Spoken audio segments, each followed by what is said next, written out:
주님을 사랑하시는 가나안 복음 방송을 시청하시는 시청자 여러분, 저는 서울의 길동에 위치하고 있는 하나교회에서 주님을 섬기고 있는 유목균 목사입니다.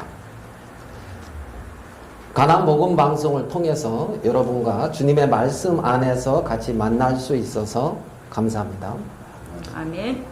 오늘 저는 창세기 3장 9절, 10절 두 절의 말씀을 가지고 내가 어디 있느냐 하는 제목으로 말씀을 나누고자 합니다. 창세기 3장 9절 10절은 아담이 범죄하고 난 이후에 하나님께서 처음으로 나타나셔서 아담에게 말씀하시는 장면입니다. 아담이 여호와 하나님이 아담을 부르시며 이르시되 내가 어디 있느냐 이렇게 말씀하고 있습니다. 우리가 여기서 하나님이 아담을 찾아오셨다는 걸 알 수 있습니다. 아담은 자기가 벌거벗은 것으로 인하여 두려워서 숨었다고 했습니다. 아담이 하나님을 찾아 나온 것이 아니라 하나님이 아담을 찾아오셨다는 사실입니다. 요즘 많은 사람들이 하나님을 스스로 찾고 구하고 있다고 생각하고 있는지 모르겠는데, 창세기 3장에, 로마서 3장에서도 잘 아시는 말씀일 겁니다. 의인은 없나니 하나도 없으며 이를 깨닫는 자도 없고 선을 행하는 자도 없으며 다 치우쳐 한 가지로 무익하게 되고 하나님을 찾는 자가 하나도 없다고 성경은 말씀하고 있습니다. 지금 창세기 3장에서 우리는 하나님이 아담을 찾아오셨다는 것에 이렇게 우리가 좀 주목을 했으면 좋겠습니다. 하나님은 아담에게 물으셨죠.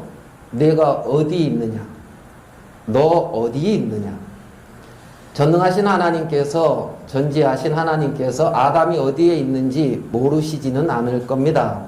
그런데 하나님께서 아담에게 물었습니다. 아담아, 내가 어디 있느냐? 여러분, 하나님이 우리 각자에게 내가 어디 있느냐고 물을 때 여러분은 여러분 마음에서 무엇이라고 대답을 하겠습니까? 네. 에베소서 2장 1절에 하나님은 이렇게 말씀하고 있습니다. 너희의 허물과 죄로 죽었던 너희를 살리셨도다. 네. 자, 여기서 허물과 죄로 죽었다고 성경은 말씀하고 있습니다. 그때에 허물과 죄로 죽어 있을 그때에 너희가 그 가운데 행하여 이 세상 풍속을 쫓고 공중의 권세 잡은 자를 따랐으니 곧 지금 불순종의 아들들 가운데 역사하는 영이라고 했습니다. 거기서 허물과 죄로 죽어 있는 사람들은 불순종의 아들들 가운데 역사하고 있는 공중의 권세 잡은 자를 따랐다고 성경은 말씀하고 있습니다. 그때에 우리도 다 그 가운데서 행하여 우리 육체의 욕심을 따라 지내며 육체와 마음이 원하는 것을 하여 다른 이들과 같이 본질상 진노의 자녀라고 성경은 말하고 있습니다. 성경에서 죄로 죽었다고 말씀하고 있고 본질상 진노의 자녀라고 말씀하고 있습니다. 하나님께서 나에게 찾아오셔서 말씀하실 때, 야, 네가 어디 있느냐? 너 지금 현재 위치가 어디냐? 이렇게 말씀하실 때 우리는 무엇라고 하나님 앞에 말을 하겠습니까? 제가 예전에 그 전라남도 해남이라고 하는 곳에서 이렇게 목회를 좀 했었습니다. 여러분들이 해남 아시죠? 땅끝이 해남에 있습니다. 우리나라 땅끝. 주님이 빨리 오실까봐 그 땅끝에 가서는 복음을 제가 안 전했습니다. 땅끝까지 복음이 전해지면 주님이 오신다고 하기 때문에 땅끝은 갔는데 복음은 안 전했어요. 그래서 여러분들이 지금 있는 겁니다. 잠시 우스갯소리지만. 그 해남에서 가까이 이제 목포에 이렇게 맞은편에 어느 섬에 그 인근에 있는 목사님들하고 같이 아는 지인의 집에서 기도회를 하기 위해서 이렇게 갔습니다. 배를 타고 이제 그 섬에 도착을 했고 선착장에서 내렸습니다. 그리고 야, 이 섬 처음 오는데 이 섬 어떻게 생겼지? 하면서 이제 우리 여러 목사님과 같이 그 선착장에 있는 어디를 갔느냐면 이제 그 지도, 그 섬을 가리켜 이렇게 잘 안내해주는 지도 앞에 이렇게 다 섰습니다. 타원형의 어떤 그러한 섬이었습니다. 거기 보면서 아하, 이 섬이 이렇게 생겼구나 이렇게 말을 이제 알 수가 있었고, 우리를 초대했던 그 형제님 집에 가려고 하는데 어떻게 가야 할지를 몰랐습니다. 왜 그랬을까요? 아니, 그 지도에는 있잖아요. 그 섬을 잘 안내해서 섬만을 이렇게 딱 그려놓으니까 모르겠어요. 어디가 어딘지. 그리고 지금 우리가 있는 이 선착장이 현재 위치하고 표시가 돼 있으면 아하, 여기가 우리가 있는 곳이고 여기서 이쪽으로 가야 되는구나, 아니면 왼쪽으로 가야 되는구나, 이걸 알 수 있을 텐데 거기에는 현재 위치가 안 그려져 있었어요. 그러니까 우리가 원하는 목적지를 어떻게 가야 될지를 모르겠더란 말입니다. 여러분, 다들 이렇게 남자분들은 군대에 다녀오셨죠? 군대에 가면 여러분, 우리가 많은 여러 가지를 배우는데 독도법이라는 것을 배웁니다. 혹시 기억나십니까? 독도법이라는 것은 뭐냐 하면 지도를 읽는 법입니다. 지도를 읽는 법.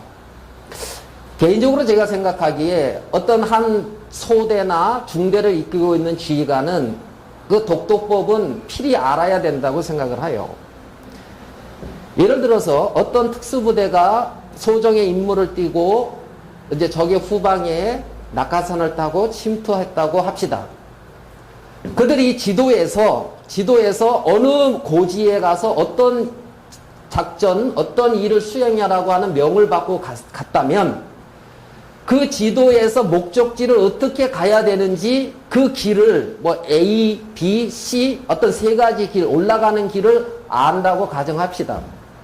그러면 그 목적지에 올라가는 길을 안다고 그들이 무작정 열심히 간다고 해서 그 목적지에 과연 도착할까요? 독도법에서, 지도에서 그들이 낙하했다면 가장 먼저 해야 될 일이 뭐냐 하면 주위의 지형 지물을 통해서 내가 지금 이 지도상에서 어느 위치에 있는지 아는 그것이 중요합니다. 그래서 내가 여기 어느 위치에 있구나, 이것을 알고 이 위치에서 이 목적지, 이 고지까지 가려면 이 A 코스가 가장 무난하겠구나, 가장 좋겠구나, 거기에서 이제 정확한 길이 나오는 겁니다. 목적지를 가는 방법만 안다고 해서 무작정 간다고 목적지가 나오는 것이 아닙니다. 나름대로 간다고 갔는데 오히려 다른 곳으로 갈 수가 있단 말입니다. 어떻게 갔는데? 열심히 갔는데 말입니다. 정성껏 갔는데 말입니다. 중요한 것은 먼저 지금 나의 현재의 위치가 어디냐? 하나님이 말씀하시고 있는 말씀 속에서 나의 정확한 위치를 찾는 그것은 신앙생활에서 굉장히 중요한 일이라는 겁니다. 지금 하나님께서 창세기 3장에 아담이 범죄하고 난 이후에 아담에게 가장 먼저 하신 말씀이 내가 어디 있느냐, 이 말씀이라 말입니다. 하나님은 범죄한 인간에게 하나님과 끊어져 있는, 아까 말씀드렸지만 에베소서 2장에 허물과 죄로 죽어있는, 요한복음 8장 44절에 너희는 너희 아비 마귀에서 났으니 너희 아비의 어떤 그 거짓을 진리에 거하지 않고 행한다고 하는 그들에게 하나님은 묻고 있어요. 너 지금 어디 있느냐고. 어디에 있느냐고. 정확하게 나의 위치를 알으면 정확히 가야 할 방향이 나옵니다. 많은 사람들이 열심을 가지고 정성을 가지고 노력을 하고 열심히는 하고 있지만 자기가 하나님 앞에서 어떠한 자인지를 정확히 발견해 본 적이 그 인생에 없다는 겁니다. 내가 어느 위치에 있는지, 하나님 앞에서 내 지금의 현재의 위치가 어딘지, 그 위치가 발견되면 하나님이 기뻐하시는 마음을 가자라 해서 갖는 게 아니라 저절로 갖게 되어집니다. 마태복음 1장에 보면 아브라함과 다윗의 자손 예수 그리스도의 세계라 이렇게 시작됩니다. 아브라함과 다윗의 그 후손들이 계보가 나오고 있습니다. 아브라함 여러분 잘 아시죠? 믿음의 조상입니다. 다윗 믿음의 용사입니다. 존경하시고 본받고 싶지요. 여러분 다윗 하면 기억나는 게 어떤 장면이 기억납니까? 골리앗 앞에 문맷돌 가지고 나가는 그 담대한 모습. 또 기억나는 거 없습니까? 저는 사무엘하 11장에 보면 다윗이 그건 아마 감추고 싶을지 모를 겁니다. 부하장군 우리아의 아내 밧세바와 간음을 한 거죠. 그리고 불의의 씨를 낳았지요. 그 내용도 알고 계십니까? 그거 자랑스러운 거 아닌데 이렇게 기록을 해놨습니다. 마태복음 1장 6절에 보면 그렇게 돼 있죠. 이새는 다윗 왕을 낳으니라. 다윗은 잘 보십시오. 우리아의 아내에게서 누구를 낳았다고요? 솔로몬을 낳고 솔로몬은 르호보암을 낳고 르호보암은 아비야를 낳고 이렇게 진행되고 있습니다. 봐봐요. 다윗은 누구 아내에서 솔로몬을 낳았다고요? 전 세계의 모든 사람들이 읽고 있는 이 성경책에 우리아의 아내에게서 솔로몬을 낳았다고 그렇게 기록되어 있습니다.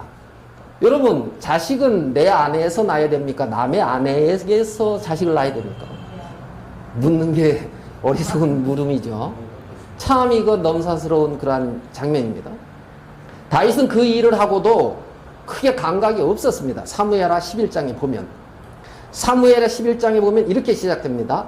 왕들의 출전할 때가 되매 왕들의 출전할 때가 됐다고 했어요. 근데 뒤에 보면 다윗이 왕궁에 머물렀다고 했어요. 그리고 요압은 납바성을 에워싸고 있다고 했습니다. 이스라엘 군대는. 자, 성경은 왕들의 출전할 때라고 하는데 다윗은 왕들이 출전할 때라면 어디가 있어야 됩니까? 랍바성에서 전쟁하고 있어야 되는데 어디에? 왕궁에 머물고 있습니다. 사무엘하 11장 1절을 보십시오. 그렇게 시작됩니다. 왕들의 출전할 때에. 그 다음에 2절에 보면 어떻게 시작되냐면 저물 때에 다윗이 침상에서 일어나. 어젯밤에 야근했나요? 그래서 오전에 이렇게 잠을 잤습니까? 아침에 일어납니까? 저물 때 일어납니까? 저물 때 다윗은 침상에서 일어나 왕궁을 거닐다가 이렇게 밧세바가 목욕하고 있는 걸 보았습니다. 지금 뭐가 안 맞고 있습니다. 그리고 사람을 보내서 우리아의 아내 밧세바를 취했습니다. 근데 임신을 한 거예요. 다윗 왕이 이거 어떡하지? 요압 장군에게 기별을 합니다. 그 우리아 장군 좀 보내라. 우리아 장군이 왔습니다. 다윗 왕이 장군 전쟁터에서 고생이 많소. 수고했소. 그래 어떠고 전시 상황은? 어떠고 그렇습니다. 그래 고생이 많네. 위로하고 집에 가서 쉬라 했습니다. 우리아는 어떻게 이스라엘의 군대가 그 성체의 그 야전에서 전쟁하고 있는데 나 혼자 집에 갈 수가 없다고 성문 밖에서 야영을 합니다. 자, 계획이 이렇게 어그러졌죠. 다윗 왕이 이게 아닌데 다음날 또 부릅니다. 요압에게 보내지 않고 고생 많다 하면서 술을 많이 먹입니다. 왜요? 술 기운에는 가겠지. 그런데 술 기운에도 안 가는 거예요. 다윗 왕이 편지를 씁니다. 요압 장군, 전쟁에 수고 많소. 맹렬한 전쟁터 제일 선봉에 우리아 장군을 세우고 본진은 슬며시 후퇴하시오.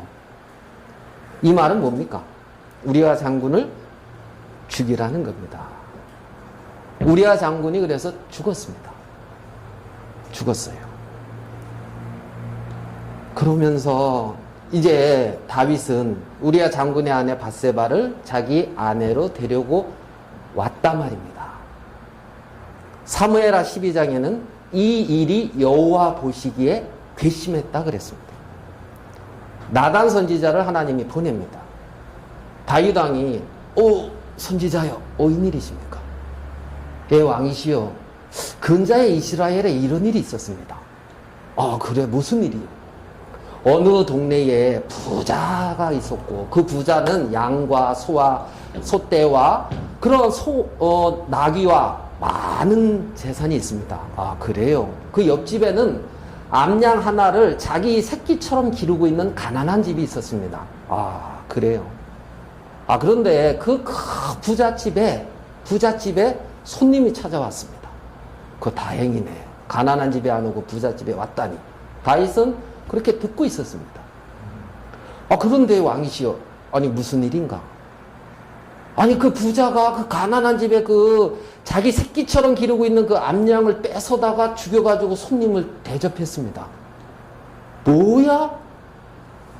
다윗이 그래 하면서 잘 듣고 있다가 속에서 격동되는 거예요. 세상에 어떻게 이런 놈은 마땅히 죽을 자야. 이렇게 선언한 거예요. 마땅히 뭐 하고라고요? 죽을 자라는 겁니다. 이런 놈은 마땅히 죽을 자요. 그러는데 나단 선지자가 왕이 바로 그 사람이요. 깜짝 놀랐죠. 왜요? 양떼를 따르는 목동에서 하나님은 당신을 왕으로 세웠는데 하나님이 부족하였으면 이것저것을 더 주었을 텐데 어이해서 이러한 일을 행했느냐? 왜 나를 업신여기고 하나님을 업신여기고 이런 일을 행했느냐? 어찌하여 여호와의 말씀을 어기고 이런 일을 업신여기고 이런 일을 행했느냐? 이렇게 나단 선지자는 지적합니다. 자 보십시오. 다윗이 그때에 마땅히 죽일 자요 했을 때에 그가 자기라는 것이 정확히 드러났습니다. 하나님 앞에 어떤 자요? 마땅히 죽을 자라. 여러분 하나님의 말씀을 좋은 말씀으로 듣고 있습니까? 나를 향한 하나님의 말씀으로 듣고 있습니까? 예? 여러분 좋은 말씀으로 들을 때는 그런 일이 있었구나. 그러네. 넘어갈 수 있어요. 마음은 안 깨져요. 마음은 안 내려가요. 그렇지만은 하나님이 말씀하시는 그 말씀이 내 심령을 찌르게 될 때는 주여 하는 말이 절로 나오게 돼 있단 말입니다. 시편 51편의 고백이 절로 나오게 돼 있단 말입니다. 주여 주의 인자와 자비를 쫓아 나를 불쌍히 여기소서. 불쌍히 여겨달라고 말을 가르쳐서 그렇게 구하는 게 아니라는 겁니다. 정확하게 하나님 앞에 나의 정확한 영혼의 모습이 보인다면 하나님의 긍휼 앞에 설 수 없는, 긍휼 앞에 서지 않는 인생이 한 사람도 없다는 겁니다. 사람들이 하나님의 말씀을 좋은 말씀으로 듣고 있어요. 그 말씀이 내 심령을 쪼개지 못하고 있단 말입니다. 제가 대학교 졸업하고 어느 성경 공부 모임에 참석했습니다. 3일 동안 성경 공부를 했어요. 성경만을 가르쳤어요. 제가 그 말씀을 듣고 성경에 이렇게 기록되어 있구나. 성경이 그렇게 말하고 있구나. 그런데 뭐 어쩌라고. 그게 제 마음이었어요. 성경이 말하는 거랑 나랑 뭔 상관이 있다고. 성경에서 서양에서 들어온 이 책을 가지고 왜 이걸 가지고 나한테 믿으라 말라 하느냐고. 저는 무신은 그때까지 교회를 안 다녔어요. 그랬던 나였습니다. 그냥 이 성경 말씀이었어요. 나의 말씀이 아니었단 말입니다. 하나님은 묻습니다. 아담과 하와에게. 너 지금 어디 있느냐? 아담과 하와는 하나님의 말씀을 멸시하고 불순종하고 하나님과 끊어진 죄 가운데, 사망 가운데 머물고 있습니다. 자연스럽게 하나님 앞에 나갔던 아담과 하와가 두려워서 못 나가고 있는, 하나님이 허락하지 않은 그 마음에 두려움과 염려, 걱정, 그런 것들에 이끌려가고 있는 것이 아담의 영혼의 모습이라는 겁니다. 하나님의 말씀을 업신여기고 하나님과 끊어져 있는 그 위치 말입니다. 하나님은 아담에게 찾아오셔서 정확하게 너의 위치가 지금 어딘지를 아담의 마음에 가르쳐주고 싶다는 겁니다. 내가 어디 있느냐? 하나님이 몰라서 물은 게 아닙니다. 하나님은 찾도록 찾으시는 게 하나님의 마음이고 모든 사람이 진리를 알고 구원에 이르는 것이 하나님의 마음입니다. 왜 그런데 거기에 못 이르는지 아십니까? 잃어버려져 있는 자기의 영혼의 모습을 모른다는 겁니다. 그냥 마음에는 염려, 근심, 걱정, 두려움 그 가운데 거하고 살고 있으면서 자기가 죄 가운데 있다는 사실을 모릅니다. 수고하고 무거운 짐진 자들아 다 내게로 오라. 내가 너희를 쉬게 하리라. 안식일을 기억하여 거룩히 지키라고 했습니다. 주님 안에서는 참된 쉼이 있습니다. 평안이 있습니다. 염려, 근심, 두려움 하나님과 끊어져 있는 그 상태에 있으면서 자신이 어떤 위치에 있는지를 모르고 있다는 겁니다. 하나님은 찾아와서 묻습니다. 아담아, 네가 어디 있느냐? 말씀을 믿는 믿음 안에 있느냐? 말씀을 불신하고 말씀편에 끊어져 있느냐? 가나안복음 방송을 듣고 계시는 여러 시청자 여러분, 하나님 앞에서 내 자신의 영혼의 모습을 정확히 발견되는 은혜를 있게 되기를 바랍니다. 하나님께서는 묻습니다. 아담아, 네가 어디 있느냐? 하나님 앞에 정확히 내 영혼의 모습을 발견하고 하나님에게 찾은 바 되어져서 하나님의 은혜를 입는 모든 사람들이 되기를 바라겠습니다. 감사합니다.